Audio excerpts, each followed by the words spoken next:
Junkie Nation, we got him, the Underground King, the former MFC welterweight champion, the former Bellator tournament champion, the former Bellator undisputed lightweight champion, and the former UFC undisputed lightweight champion, current ONE FC lightweight contender who's going to be fighting against Iuri Lapicus on April 7th.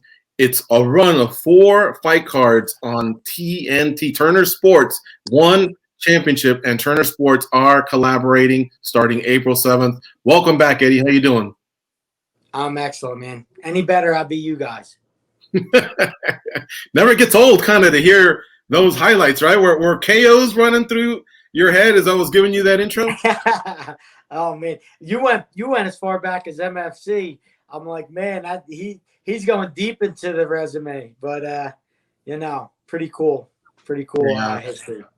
And with Dream, I think you were a finalist, right, in their Grand Prix or something like that? Yeah, I got disqualified. I got my semi-final match and my final match were all on the same night, and my semi-final match was crazy, and I got my eye messed up to the point where the referees didn't let me go on. They didn't let me go on to the finals. Yeah. Well, here you are, man. 18 months later, you're gonna fight again against Iuri Lapicus, and it's gonna happen. For stateside MMA fans, that's huge. That ONE Championship is doing 4 straight events on Wednesdays, 10 Eastern, 7 Pacific. You and DJ, they're bringing out the big guns over there at ONE. Yeah, so it's everything I envisioned when I signed with ONE. I signed with ONE. I definitely was excited about going back over to Asia. It's where I made a name for myself in 2008 in the Dream tournament there. So going back and fighting for the Asian fans was important to me. And the first thing we talked about was like the idea of being able to get here to America some way, somehow.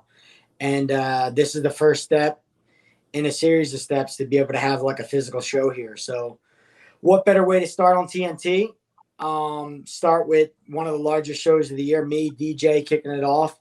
And, on my quest for MMA history.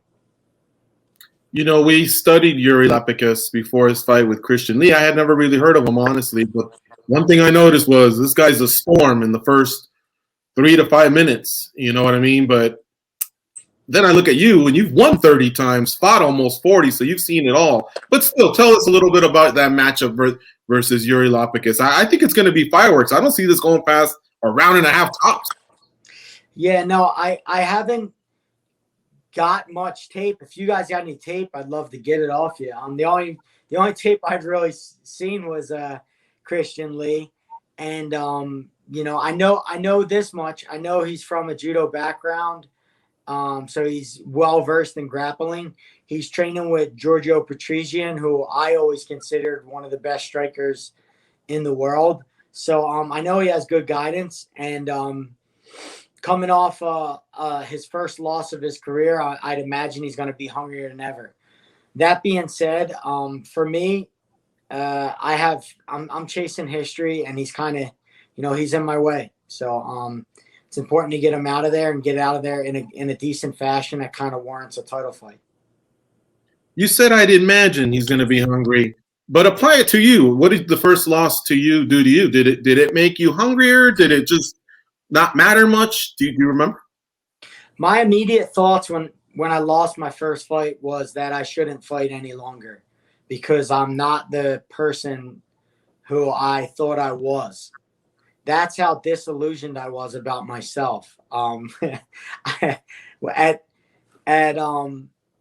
think at 19 or 20 years old, no one could convince me that they could beat me in a fight. I thought I was the greatest fighter that ever walked this planet, and I'll never be beaten. And then when I got beaten, it was like a come to Jesus moment that I didn't think that I was the person that I was. So I was just so young, and I was so attached to being undefeated and being this monster and best fighter in the world.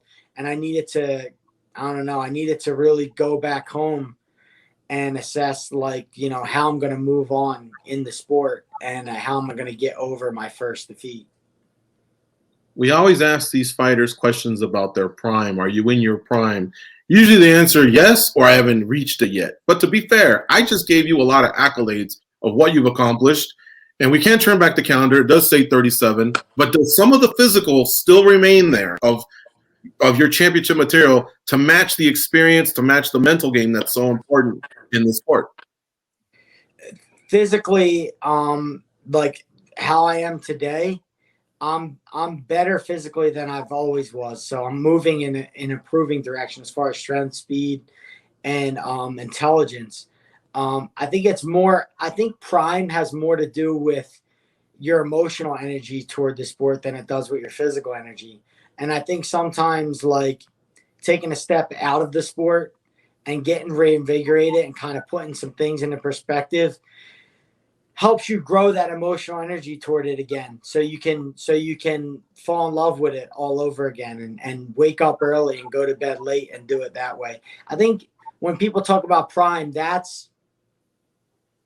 think for me, and more has to do with that emotional energy toward the sport, because that's what drives your action. That's what drives your everyday action, to be able to go out there and just put on training session after training session. I don't physically know. I'm stronger than I've ever been. I'm faster than I've ever been. And I force my teammates and training partners to kind of be honest with me. If I'm not what I think I am, and I'm disillusioned, then I expect their honesty toward me. And I do nothing but do really well in the training room, and put on it performance after performance. So I think I'm still headed in a direction of an upward direction. I think it's more about I think this time off has given me that emotional energy that I need toward the sport. But because I've been honestly, if I'm just being completely honest, I've had lows where I just didn't have the emotional energy toward it that someone in their prime would want to have. Eddie, yourself, Demetrius Johnson, you guys are some of the bigger names, American names, that one championship has to offer. And they're kind of showcasing that a little bit, that American side. I see the American flag up there right behind you. When it comes to these fights, I know it's you and your opponent, but is there like a little bit of nationalistic flavor that always carries in there with you into some of these fights? No, absolutely. I mean, I've done it in 2000. Like I said, I went to Japan for the first time in 2007, 2008. And you'd be a fool to think that the card isn't stacked against you. You know what I mean? Nobody wants to go, nobody from that country wants to lose. And you're headed to another country. And no matter where I fought, whether it was Russia, Canada, Costa Rica, all parts of Asia, they want their guy to win. That's just how it goes. That's the sport. And if you think otherwise, you're a fool. So yeah, I carry the American flag. I carry it proud, and I represent for my country, for Philadelphia, for my city I'm in, and for my people. So yeah, there's always an obligation to fight for your nation. You've had such a stellar career. George mentioned it at the start. When we go through it, it's awesome. Is everything going forward, is that just gravy on top, or are there actually things that, if they weren't to happen, could actually keep you up at night at the end of your career? I have to win this title. I have to. That'll bug me. There's a lot of things that bug me, but this will bug me. I think it's a part of history. I think very, very few people are going to have the opportunity to make this history. So in a sense, I'm lucky, and in another sense, I'm obligated to put forth my best effort to do it. I just don't think a lot of people will be in this position ever, and I'm in it, and I'm fortunate enough to be in it. So I have to do this for myself. Yes. Can I get something off my chest that bugs me? What's that? All right, I'm going to give you two names. Michael Chandler, Justin Gaethje, Eddie Alvarez. What do they all have in common?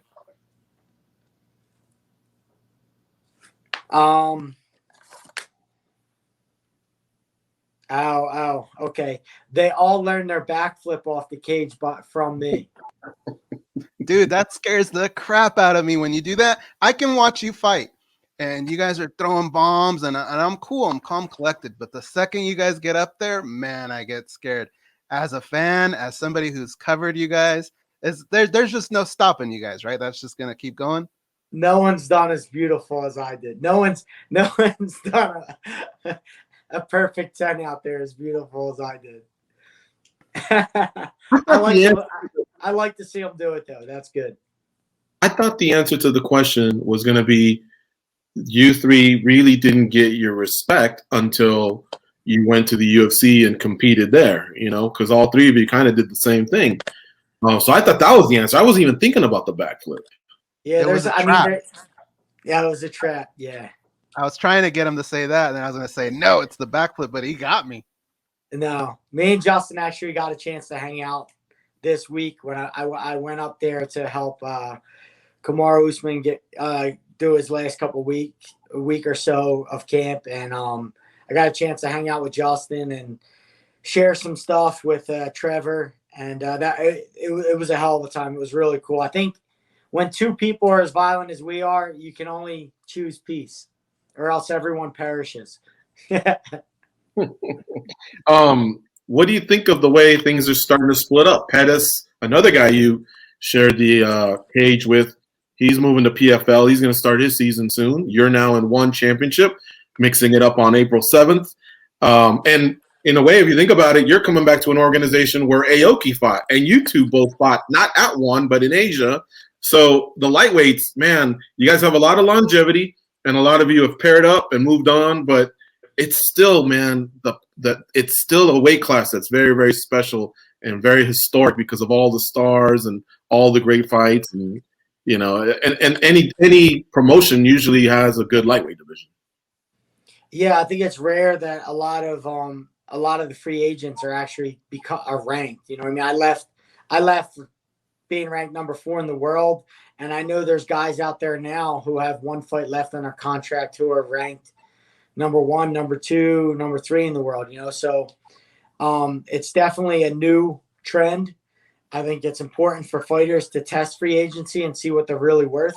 It ups the stock of all of us and creates a life for us outside of fighting where we can make some money and do some other things when our fighting life is over with. So it's important that these fighters test free agency and know that they're worth double and triple what they're getting paid, at the present moment. So I'm happy for Anthony. I'm happy for anybody who takes that walk of faith and trust and believe in their own brand and their self to create some value outside of the larger promotions. Basically, I was just thinking, is your hit list pretty? I mean, I know Christian Lee's the end, where you want to hit, but do you want to run it back with Aoki? Would you want to run it back with Tim Nasty at some point as well? Like, have you already envisioned your hit list at one? I don't.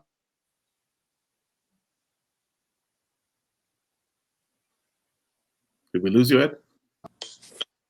I apologize. 1 second.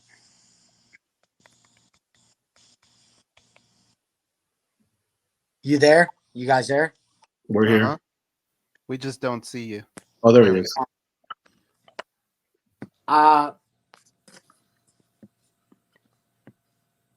Sorry, you got me?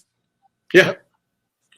Okay. So I don't have a hit list per se.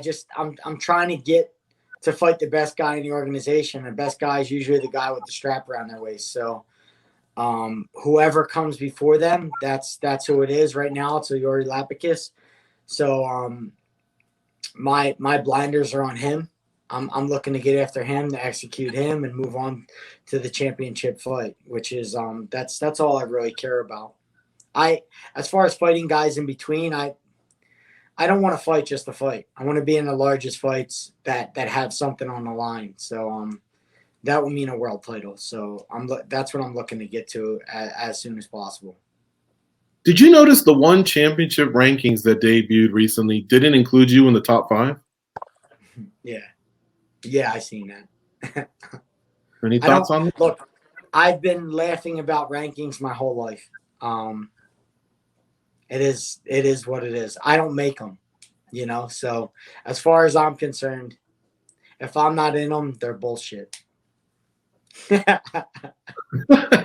I agree. I mean, I don't know what their criteria is, but you gotta carry some of that resume to the new promotion. Or even when somebody switches it from a welterweight to lightweight or lightweight to welterweight, you still bring some of that stock over of what you've done. I think you somewhat start over a little, but I mean, come on, man, we can't ignore the resume. It's incredible. Yeah, I mean, who's who? Granted, I took my first loss, but I took a loss to a guy who's fighting for the world title, right? And then I went on and beat the 2-time champion, and now we are here fighting Lapicus. So my first loss going over to Asia, just kind of dip my toes in, get my feet wet. I don't know if that's granted that I wouldn't get in the rankings, but it's a little silly considering how many champions I beat over and over and over and over. So that I think just past alone should grant me a spot in the top 5, and then from there, judge me as you will. Do you know where these fights will be taking place? I kind of was trying to look. I don't know if it's a secret or what. No, the fights are in Singapore. Oh, they are in Singapore. So you guys have to do a time change to do it live, right, on Turner? Yeah, I believe we're fighting in the morning. I think we're fighting in the morning in Singapore. Okay, yeah. See, I wasn't sure if they're 4-week run in Atlanta. I think that's where Turner's based. Maybe they were creating some sort of a bubble there with the big focus of them debuting on Turner, TNT. No, it's awesome. I love having a cup of coffee and then going and getting a good fight on anyway. So like here my mornings, I pretty much wake up at 9 o'clock. A lot of times we have sparring at 10 o'clock with Mark Henry. So I'm coffeeed up, ready to go. I'll do the same thing over in Singapore. I'll have a couple cups of coffee, chat with my wife a little bit, and then go bang up this new kid. Your wife's name came up the other day because we were talking to Marianne Renault, UFC bantamweight, and she was saying if her kid ever fought, she would be the loudest person in the arena. And I said, louder than Tyron Woodley's mom? She goes, oh, yeah. I go, louder than Eddie Alvarez's wife? She goes, she might have me. Your wife will be in attendance, huh? Yeah, as long as COVID doesn't restrict it, she's at all the fights. So I love hearing her in the background, man.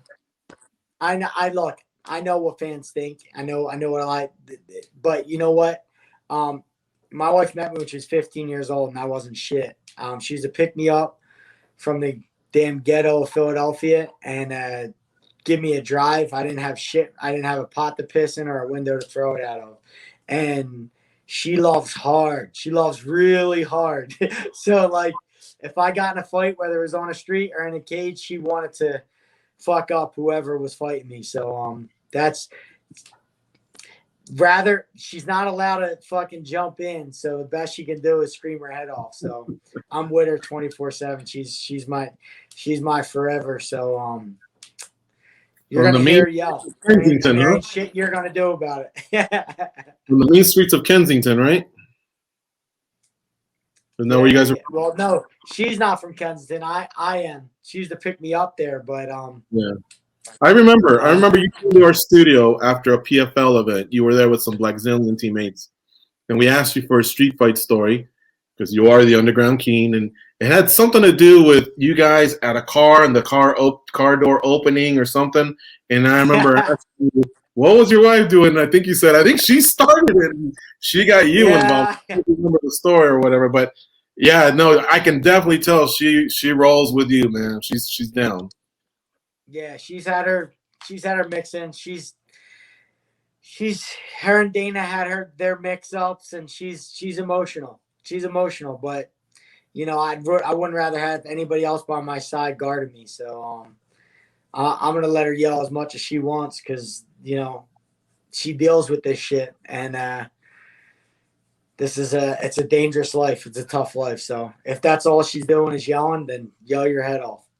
She's awesome. Yeah, everybody loves her. I don't know what you've read about what fans say, but I think a lot of fans just appreciate it. But I got to ask, what happened with her and Dana? I imagine you mean Dana White.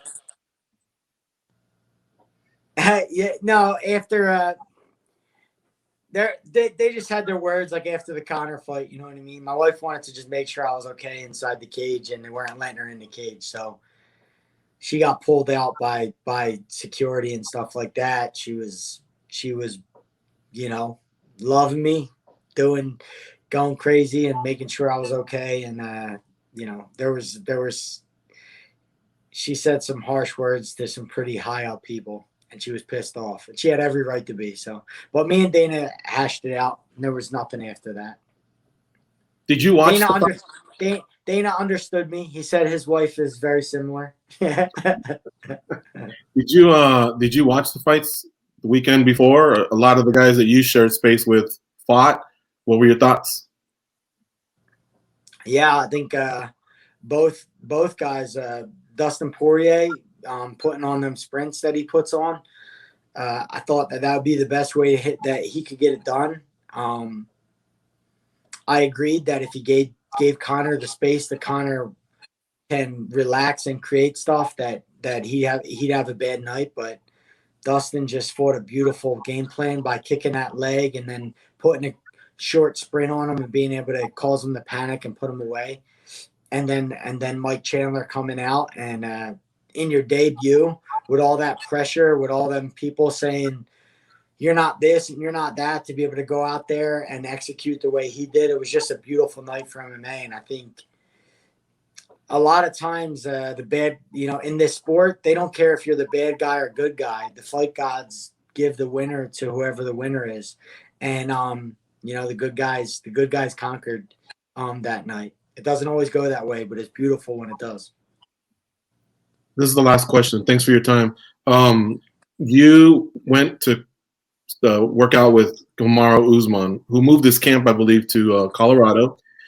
But I know you probably trained a little bit with Burns, so that'll probably be a tough one for you to watch, and it probably means you being out there with Usman that you're on Team Usman for that. But what is it like when that happens to a gym? And I know you're with Mark Henry now, but you did spend some time at Black Zillions.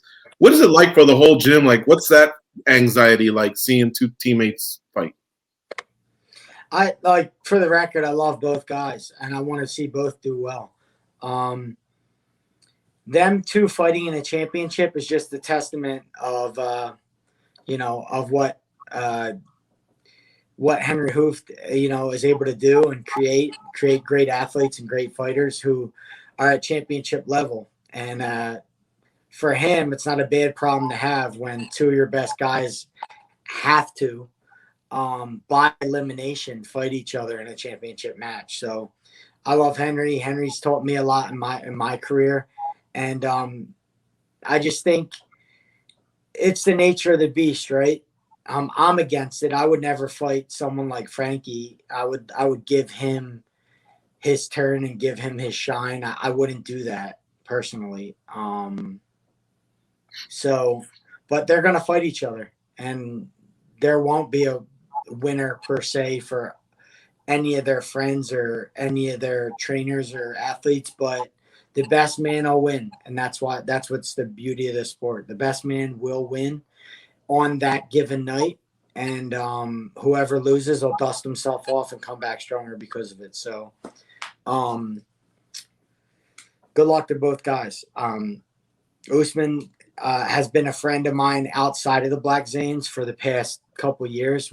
I've been closer with him than almost anybody from that team since I left there. So, when he asked me for my help, I felt no pressure. I felt obligated to go out and help him because he's a friend. So, and the guy's a professional. He's a champion. And going out there and watching him the past week or so and seeing what he does,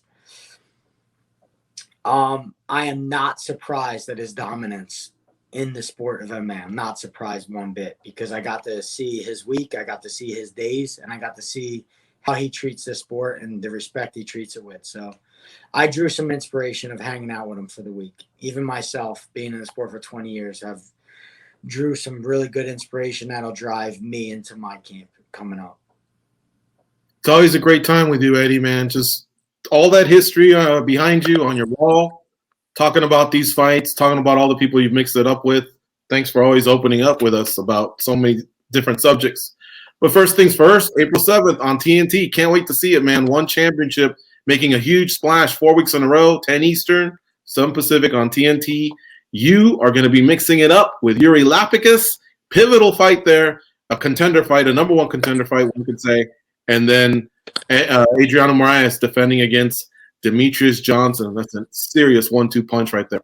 So again, thanks for the time, and best of luck with your training, and be safe, and we'll talk to you soon. Oh yeah, thank you guys.